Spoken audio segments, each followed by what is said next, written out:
teman-teman, kembali lagi di vlog saya, Mas Ali.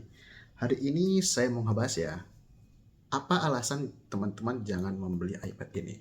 Kalau video sebelumnya itu saya sudah bahas kenapa alasan untuk beli, yang ini tidak untuk dibeli. Ada 6 alasan juga.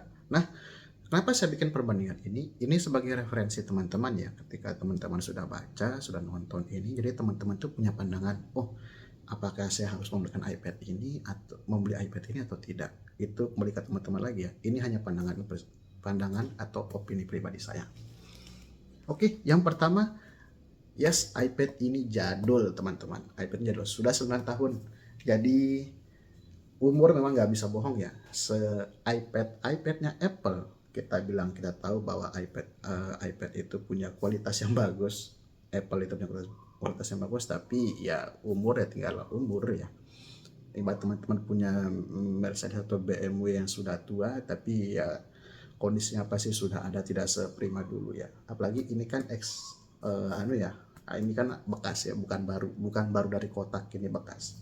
Nah, yang kedua itu, yes, karena ini sudah jadul, jadi dia itu sudah tidak dapat support lagi ya. Support dalam artian OS update-nya mentok di iOS 15 saja. Dan sekarang itu sudah pakai iOS 17 ingat saya. Nah, jadi iOS 15 ini lumayan ketinggalan sih. Jadi ada beberapa, dan iPad ini juga ada beberapa aplikasi yang memang tidak bisa, mengharuskan untuk berjalan di iPad OS baru. Dan ditambah iPad OS juga, iPad ini karena dia sudah lama, jadi dia itu tidak mendukung beberapa input ya, misalnya dia tidak mendukung Apple Pencil, itu tidak bisa. Jadi teman-teman itu hanya bisa pakai yang third party saja, dan harganya lebih murah, itu bagus ya sih. Oke, yang ketiga, sorry, ini saya lihat ya dari sini, dari HP Vivo itu. Nah, ini masalah spesifikasi. Yes, ini hanya RAM-nya 2 GB teman-temannya. RAM-nya 2 GB dengan chipsetnya A8X, yaitu seperti dia itu setara dengan iPhone 6 teman-teman. Jadi iPhone 6, jadi teman-teman sudah bisa bayangkan ya. Mungkin ini seri 6S mungkin atau bagaimana. Ini iPhone 6, setara iPhone 6 atau di atas iPhone 6 sih, udah setara iPhone 6. Sudah jadul sekali teman-teman, dan ini RAM cuma 2 GB. Jadi teman-teman, kadang-kadang saya rasa itu ada sedikit nge-lag ya. Jadi saya buka aplikasi, kadang-kadang dia nge-lag. Ya, umur lo nggak bisa bohong lah. Oke, yang berikutnya, yang keempat, ini adalah iPad X Inter. Paling enggak yang saya beli ini teman-teman, yang saya beli ini adalah iPad X Inter.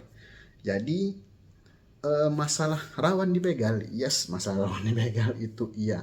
Maksudnya dibegal itu emailnya dibegal teman-temannya. Jadi ini sudah tidak dapat kartu. Jadi saya itu hanya pakai mode pesawat saja untuk menghemat baterai. Itu ngaruh ya teman-temannya, walaupun tidak signifikan tapi lumayan mengaruh. Nah, ditambah juga bisa jadi iPad ini ada refurbish teman-teman.